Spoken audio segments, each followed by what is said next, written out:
several major wind and hail events, but there weren't any major. It's the only one of the La Niñas we found that had no major tornado outbreaks. Again, it was a weaker La Niña. Fast forward to 98 and 99. 98 was the equator. You're getting northeasterly trade winds. They meet in and around the equator. It's also called the tropical convergence zone. That's where your tropical cyclones actually start spinning up, is where those two trade winds meet. Well, during the normal pattern, normal cycle, you get these trade winds to meet, and they end up meeting here and then moving westward along the equator. So you get easterly winds along the equator. That in turn causes a drag on the water, the surface of the water in the ocean. So all of that warm surface water on top of the Pacific Ocean is pushed westward. Okay? Well, you can't just move water from here over to here and expect water to just start disappearing. Water on the underside of the ocean makes its way back to South America, and you get some general upwelling to occur on the South American coast. So your warmest water tends to be over the Western Pacific, and that's why the hurricanes tends to be more typhoons, Japan, Philippines, those areas, because the warmer water's out here in the west. During El Nino, what happens is these trade winds are much, much weaker. And you get westerly winds, actually some westerly jet stream winds, coming down closer to the equator, which keep the trade winds from pushing the water westward. So that warm water builds up in the central Pacific Ocean. So you get this real warm area over the central Pacific and even over into the eastern part of the Pacific near South America. So you end up getting this real warm water to develop there by 2, 3, 4, and sometimes even 5 degrees above normal. What that does in turn is it warms the air above it by as much, which makes the air that much more capable of holding water vapor. That water vapor then gets caught up in this southerly jet, and we end up getting more rain, especially during El Nino, because you've got all of this more available moisture out over the Pacific.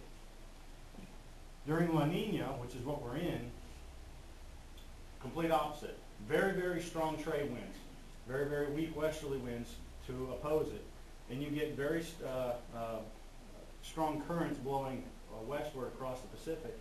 And then, thus in turn, you get really strong upwelling on the South American side, bringing up cold water from deep in the ocean that get caught up and drugged back across the Pacific. So the ocean over the Pacific, most of the Pacific, ends up being cooler than what it should be.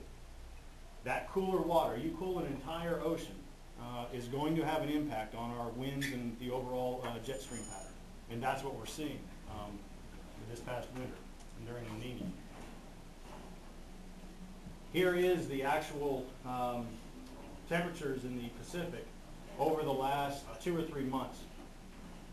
One thing I want you to look at, the blues are actually temperatures below normal. And let's see, this is -1 degree Celsius. The darker blues are -2, and sometimes you're seeing moments of -3 degrees Celsius below normal temperatures in the Pacific. One thing you'll note in the last couple frames, this last few weeks, it's actually started to weaken. We've noticed that the La Nina has actually started on its way out of the weakening phase, but it has been very strong over most of the Pacific its entire winter. But this is going back through December. La Nina actually started back in July, so we've been in La Nina since midsummer. What is La Nina? What is El Nino? El Nino is when the waters over the Pacific are about 0.5 degrees above normal. La Nina is when they're 0.5 degrees Celsius below normal. When it's neutral, it's when it's in between, basically around 0 plus or minus up to 0.5. We consider that neutral conditions. In terms of the forecast, and I say La Nina. La Nina is really defined. They break up the ocean into 3 sections. Off the South American coast, they call that Nino Region 1 and 2. Nino 3 goes to about south of Hawaii. Nino 4 goes from west of there. Those are just regions. La Nina is actually made up of 3.4, so half of 3 and half of 4. That's what they define as the La Nina region. Here are the temperature anomalies for each one of those regions going back to last winter when we were actually in a very strong El Nino. Everybody remembers last October 2009, how wet it was and flooding? We were in a very, very strong El Nino during that period. And we ended up getting a lot of hurricanes over the Pacific. We get caught up in that jet in October. In fact, I think we counted 5 hurricanes. Got caught up in the southwesterly jet, came up over us, and we had kept getting these rain episodes. They were all decaying, dying hurricanes and moisture from hurricanes in the Pacific because the water was so much warmer. But the temperatures here, you can see we went from positive 1.5 last December to negative 1.5 in a matter of a year, which is a big swing. And so when you cool an entire ocean by that much in that short period of time, you can expect there to be probably some climate extremes that occur as a result. And that's what we're seeing across the country and across the world this past winter. That's why we went from extremely wet to extremely dry this year. In fact, I think Shreveport, we had 60 inches in 2009 of rain, which is among the top, to 30 inches this year. So we cut our rainfall in half in 1 year. And it's because of these big variations. Here is the Nino region. You can see where we've been since midsummer into the cool phase of La Nina, and even down here in the strong, what we consider strong. Here we go.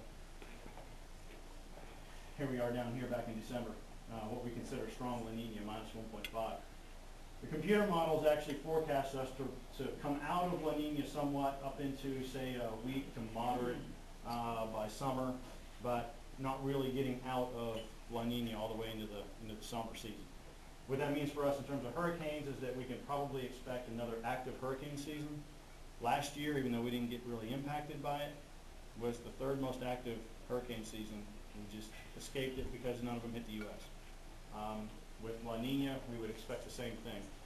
And another talk another day is the reasons why that is.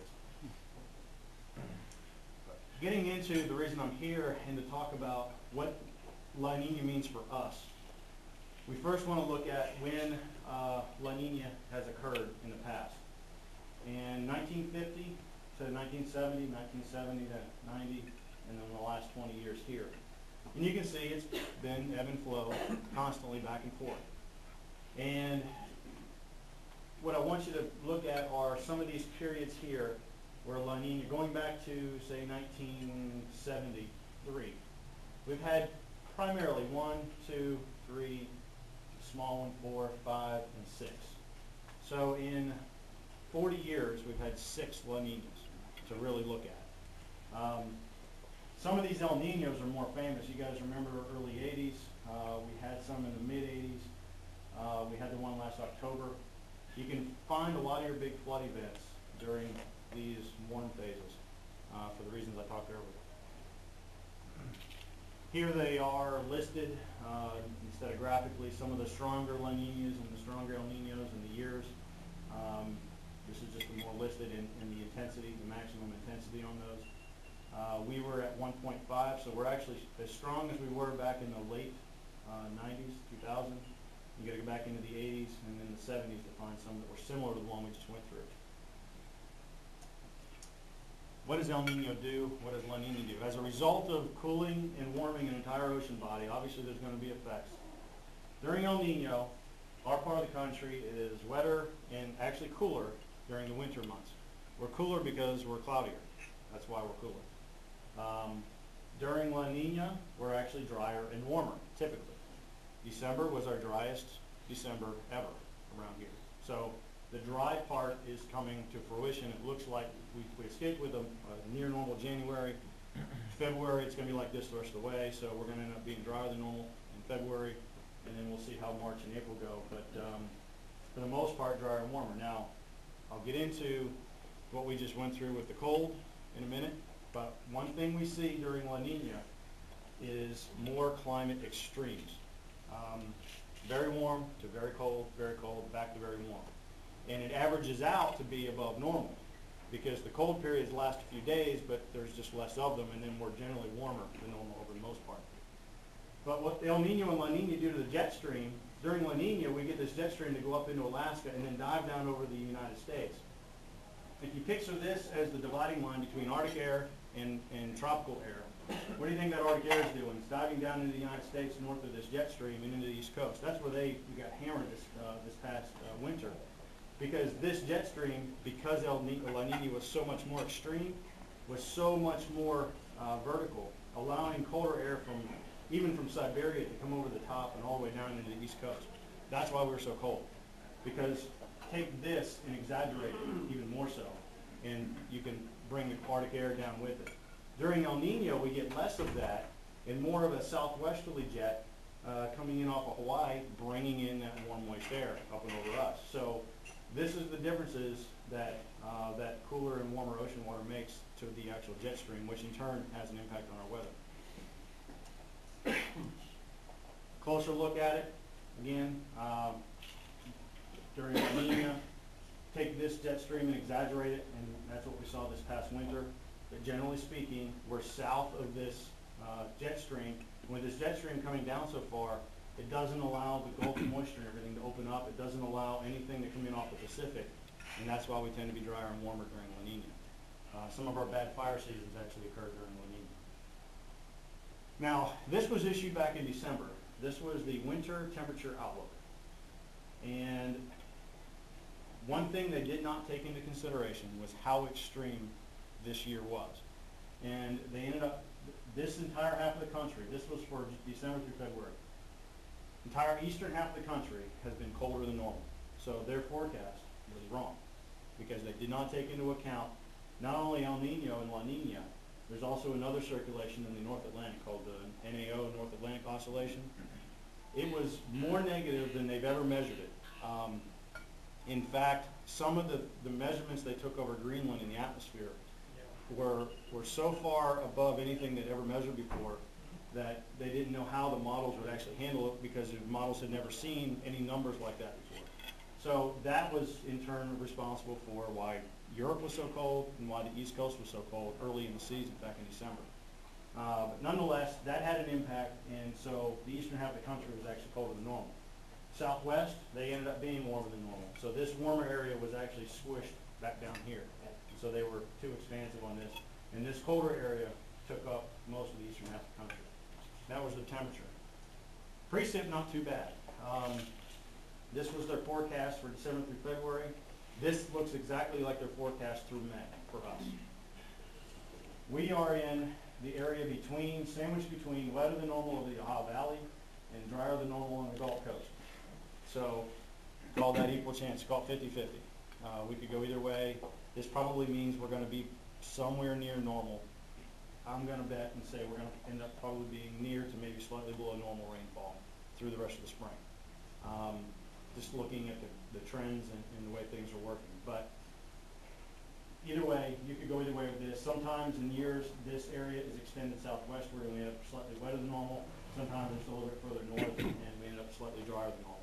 So you can see if you head south, though, the chances of drought are much greater along the Gulf Coast and even in the southwest. That's the precip outlook for us. And even that, again, it looks exactly like that through spring. So what happened during El Nino, La Nina years? I showed you earlier all of the years in a graphical form. Here they are in a month by month from 1950 to 2010 in the temperatures. The blues are La Nina, the reds are El Nino. And what I'm going to look at is I'm going to look at, here we go. We're going to go back and look at what happened in 72 to 74, what happened in 84, 85, what happened in the late 80s, 95, 96, late 90s. And you probably remember this one quite well in the winter. And then I'm going to look at the most recent one 2 years ago and what happened during those La Ninas around here. So, winter weather. Again, keep in mind I made this back in December. One thing we found during La Nina was winter weather events tended to increase, especially ice events during La Nina. February 96, we had one in northeast Louisiana, December 99, and then you all remember the December 2000 ice storm. Those were all La Nina winters. Add in this past winter to that total. It seems to be that there's a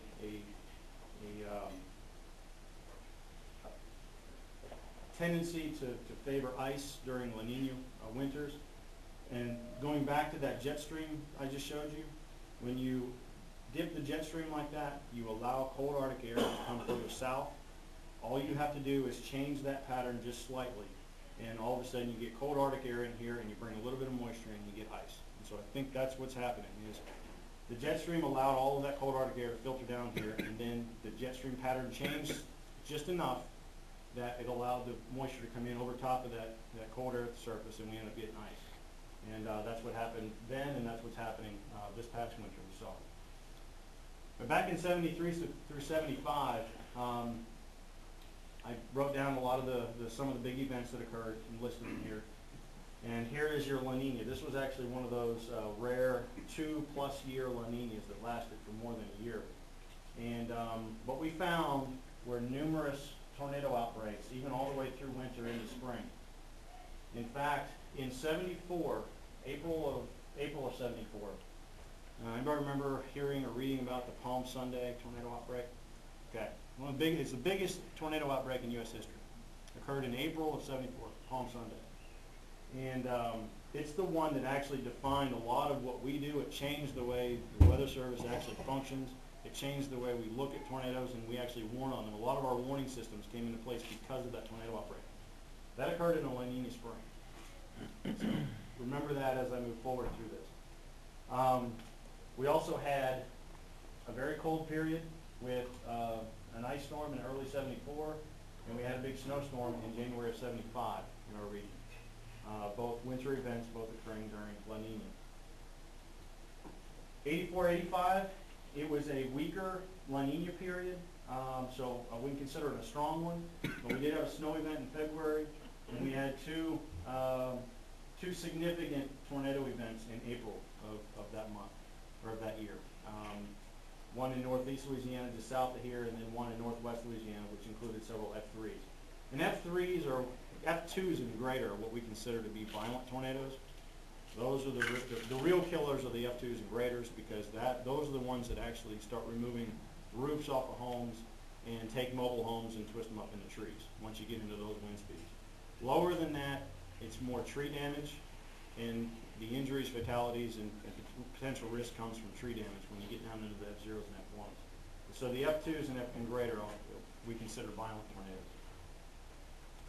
88, 89, anybody remember the winter of 89? How cold it was? There was a period, I believe, in January and in February, where many records were set, especially in North Texas. But we had some major Arctic intrusions during that period. If you look, it was a pretty strong La Nina. We had an ice event in February of 89. We had severe weather both in the fall and the spring. Couldn't find any major tornado outbreaks during 89, but we did have some on the 3rd, the 29th, and the 5th during the spring. 95, 96, again, another weaker La Nina phase. We had a very cold spell in early February, late January, early February of 96. And there was a 5-day stretch from January 31st through February 4th where we didn't get above freezing, where we got to 33, at least in Shreveport, so it meant you guys were colder here during that period. And we had a ½ inch of ice, colored ice. It was either sleet or freezing rain. It was more as you head northeast, in northeast Louisiana and Mississippi. During the spring, again, remember it's a weaker La Nina. We did have several major wind and hail events, but there weren't any major. It's the only one of the La Ninas we found that had no major tornado outbreaks. Again, it was a weaker La Nina. Fast forward to 98 and 99. 98 was the first of many ice storms. 98 was it was a smaller one, but it was still 5 to 6 million in damages. 8 days later, tornado outbreak, F1s and F2s in northwest Louisiana. We had another episode in January of 99, one on late February, and then several in March with several wind, tornado, and hail events. Fast forward to May. Up until this past November, this tornado, this F4, which went through Benton, you guys, anybody remember this one? F4 tornado, almost an F5, killed 7 people. Up until this last November, it was the last F4 tornado in this region. This past November, La Nina fall, we had our first F4 tornado since this one. In 1999, it was in Wind Parish, Louisiana. And it's by far the worst damage I'd ever seen. We estimated the winds at 170 miles an hour, and it took a two-story brick home that was 4,000 square feet. It was an insurance adjuster's home, actually, and he had it built to withstand hurricane force winds. And you can see all the clips and all the ties and all that he had. And it reduced it to nothing more than this concrete slab, and the stairwell, everything was spread out over the field. I'd never seen anything like that in my life. But yeah, that was the first F4 since then. And luckily nobody was home. This one, going back to 99, April of 99, and that was Easter Sunday. We had this one, this event in late April, and then another big tornado outbreak in May, early May of 99, which mainly affected northeast Texas, but we had F3s further north into Arkansas and over in Oklahoma. Some of you may remember the Moore, Oklahoma City tornado. It was one of the more famous F5 tornadoes. It's the one where they, the Doppler on wheels, because we're getting into the Doppler era now, the first Doppler on wheels actually recorded a 317 mile an hour wind in that tornado in Oklahoma City. That was the day prior to this event. It was May 3rd, 1999, and that was an F5. And so there was a week-long stretch where I think there were tornadoes every day that week across the Plain States from May 3rd through May 7th or May 8th. It was like the most tornadoes in a week in history during that period of 99. 2000, go forward another year, the second year of our La Nina. Largest tornado outbreak in Arkansas history. We had 28 tornadoes in 7 hours across the region. And you guys just missed out on this family of storms that came across North Texas and this family that came across north of here. But you can see they were spread out across our region here, ranging from F1 to F3s. Go forward that year to December 2000, 2 big ice storms. You guys all remember those. And then a major snowfall on New Year's Eve. And I took this picture from that Independence Bowl game that year. I remember watching on TV, everybody kept thinking they were probably in Pittsburgh or something playing football. No, they're in Shreveport, and it's snowing like gangbusters. So those are some of the things that started standing out to us when we were looking at La Nina. Oops. Here we go. The final one, 2008, and we've got a guy in our office that does storm data. He takes all of the information we get, damage reports, and he puts that in to the National Climatic Database, and that's the permanent record for all of the damage reports, tornado tracks, hail, wind, whatever, that occurs around the country or occurs in our area. 2008, 2009, he said, were the busiest 2 years he's ever done in the 15 years he's been doing storm data. We had more weather during the spring of 2008, he says, than any other year that he's been doing it, and this was the spring. We didn't have any major we had only a couple F2 tornadoes. We had a lot of F1s and F0s. We had several downbursts. This was wind from a downburst in Texarkana. This was a tornado in Hooks, Texas. We had some in Longview, East Texas. Anybody remember the Texarkana hailstorm? It was in a couple years ago. But $250 million in damage, I think, from that one storm. We had a lot of softball-sized hail in February and March timeframe that year.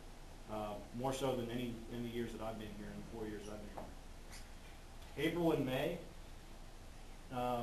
we set a new rainfall record in Shreveport with a flash flood. We had 14 inches in one day. St. Augustine, Texas had 20 inches in 24 hours. These are some of the pictures from St. Augustine. A lot of water rescues down there, which sort of went against what we were thinking with La Nina, because we tend to think dry. But what we see is there's this potential for these extreme events to occur during the La Nina phase, more so than El Nino. El Nino, we tend to think more flooding, fall weather. With La Nina, everything seems to be coming in the spring. And we also had a lot of downbursts that spring, several of them, more so than any other year. So we thought, okay, are we crazy in thinking that we're more active, there's more severe weather during El Nino or during La Nina than El Nino? Found 2 papers online, 2 published papers, one by the Storm Prediction Center in Norman, another one by the Climate Center in Florida State. These 2 graphics come from the Storm Prediction Center paper. they show all of the tornado tracks that occurred during La Nina versus El Nino in the springtime. And it doesn't take a degree, anybody with a degree in anything, to figure out which one has more tornadoes, especially in our parts. Here we are, you can see on the map, here's Louisiana, so come up into here, extending up into the northeast versus El Nino tracks here. And in fact, reading more into the paper itself, he said that our region is a region of statistically significant increased tornado activity during La Nina, and went on to say as much as they're 95% confident that our region will be above normal tornadoes this spring. So take that for what it is. Just given the history, and so we weren't crazy in looking at all these events and saying, you know what, there tends to be a lot of severe weather during La Nina, and it wasn't just us thinking we were crazy. There's actually some people out there that found the same thing when doing more deeper research than what we were doing. So we put this summary together, and back in the fall, based on what we found. We found the fall severe weather season, even though we had the F4, it was the only event last fall. So our fall severe weather season was actually below normal, which fits the La Nina. You tend to get more in the spring. Winter season precip, that means rainfall over the winter, near to below normal. That's coming true. Winter season temperatures, above normal, based on what we saw in the past. That's not coming true. We're going to end up being below normal for the winter. Winter severe weather, near to above normal. We had one large event that just missed us on New Year's Eve. It was a tornado outbreak, I think, north of here, up in Arkansas, and then east of here. So we missed out on a lot of the winter severe weather in our region. We did have a couple episodes that occurred, but nothing significant.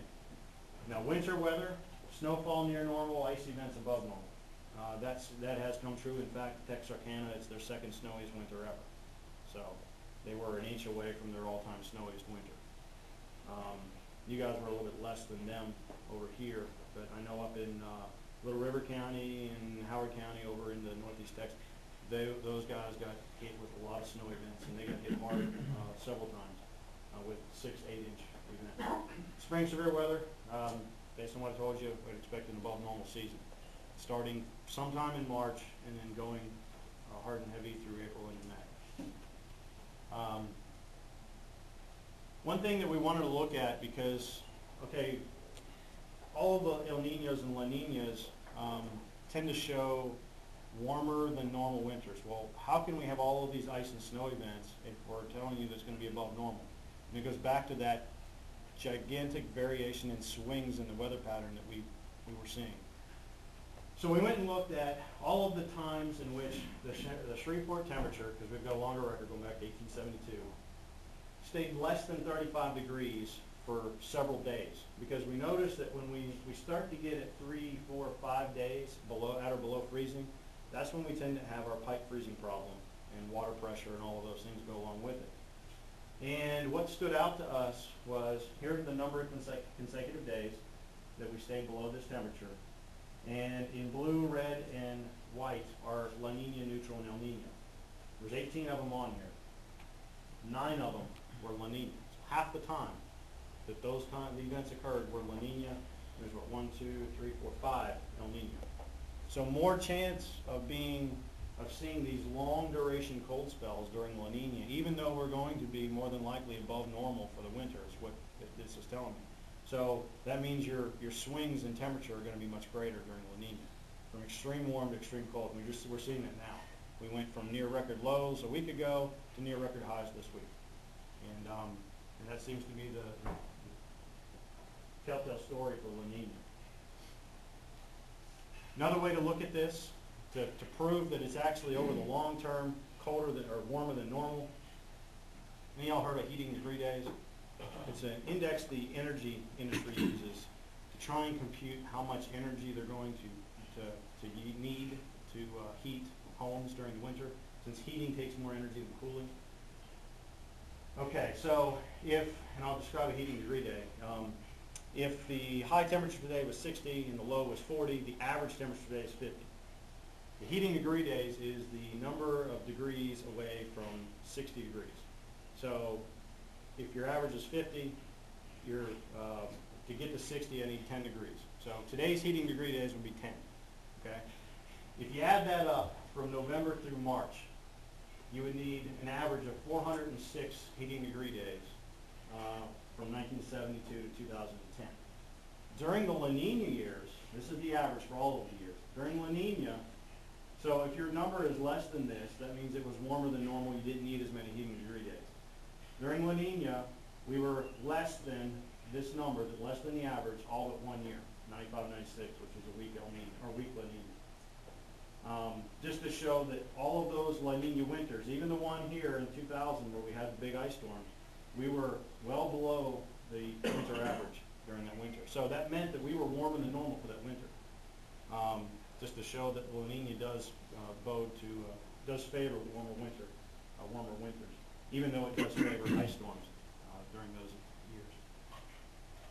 So I'll end it on that, and let's ask if there's any questions. I will say before I end, next week is Severe Weather Awareness Week, and I'm going to send out a reminder tomorrow to you. Pass it along, make sure all your schools know. With us expecting above normal severe weather this spring, getting the schools to make sure they're up on their drills in safe places, and that is what we're trying to push this year, given the history of it. So, any questions? So I need to get my generator before next winter? If we go into and you know, I've read a lot of the other guys, like there's a guy, Joe Bastardi for AccuWeather, he gets out there on a limb sometimes too, but looking back, the second winter, if you can go for La Nina for 2 years, we've only had two, 2000 and 1974, 75. The second winter of La Nina is always worse than the first. So and that's something to pay attention to as we get into this fall. If we're going into a second La Nina this fall and winter, expect a very cold winter next year, just based on history. Keith, you mentioned hurricanes. Let's go back to the two last major storms that Louisiana. Okay. Ike and Gustav, that was 2008 La Nina. So we can expect maybe significant storms in this. You can expect there to be more than average this year. The forecast will certainly bear that out. I've already seen, I think, Colorado State's is above average. What's going to dictate whether or not they get into the Gulf is the overall steering pattern, which is almost impossible to predict at this point. During 2008, I'll tell you what you need to watch. If you start hearing us talk about drought over Florida and Georgia, run for the hills, because that means that there's a ridge of high pressure parked over the southeast, which is blocking them from going up the east coast, and which helps them steer into the Gulf. So, and that was prevalent in 2008, 2005. I don't remember, any of y'all watch the Weather Channel religiously, like so much Weather Geeks? I used to, not as much anymore. All they talked about for years was how bad the drought is, and they're fighting over water on the boundary between Georgia and that was during the 2005, 2008, when that ridge of high pressure was basically parked over the southeast. And all that did was steer those hurricanes out of the Caribbean into the Gulf, just come around the bend, and they couldn't turn up any sooner. It was the perfect setup to get them into the western Gulf of Mexico. That's what we want to watch for, especially as the pattern starts to evolve. If we get a drought developing over the southeast, you got a ridge of high pressure developing there. That's bad for the western Gulf.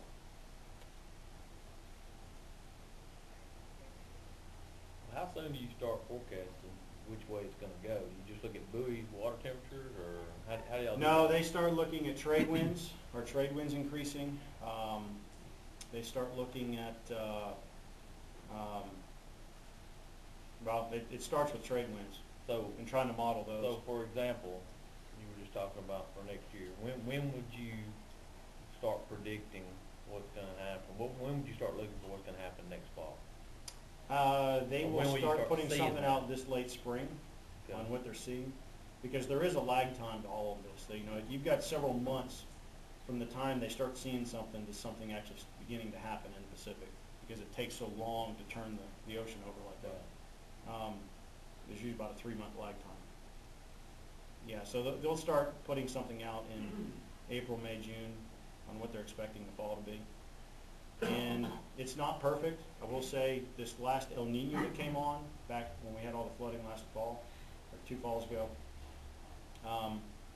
they were forecasting El Nino to come on, but it came on so fast that it was much faster, months ahead of schedule from what their computer models were forecasting. And again, it goes back to how good are the computer models overall, how good is the data going in. It's all based on our physics that we put into it. And so if there's assumptions made or there's things that get rounded off that have an impact, it's sort of like the butterfly flapping its wings, the models can be off too. So they're looking at the winds primarily, and though the lag so much on water temperature doesn't really. No, because the equator is constantly getting sun, so it's never as short of a heat source because year round the sun's beating down on the equator. So it's just a matter of whether those winds transport the water westward and get the upwelling going, or whether or not they relax and allow the wall of water to build up on the surface in the Pacific. So you wouldn't know if La Nina, would end until the fall, possibly? We'll be in La Nina through. Yeah, they're actually forecasting it to weaken through the late spring and then go sort of neutral by summer. And that was sort of the case. If I went back and showed the 2000 one, back to 2000. Here we go. 98, 99, we're coming out of the weekend, and all of a sudden you get into late summer, into the fall again, it starts to strengthen again. And that tends to be the case. Even 72, 73, it's up and it's down and it's back up again. They'll start trying to get some forecasting in this region in the valley when it starts coming out in the spring, or in the late spring. Are we going to turn around and go back, or is it going to continue on and maybe transition into a neutral or El Nino?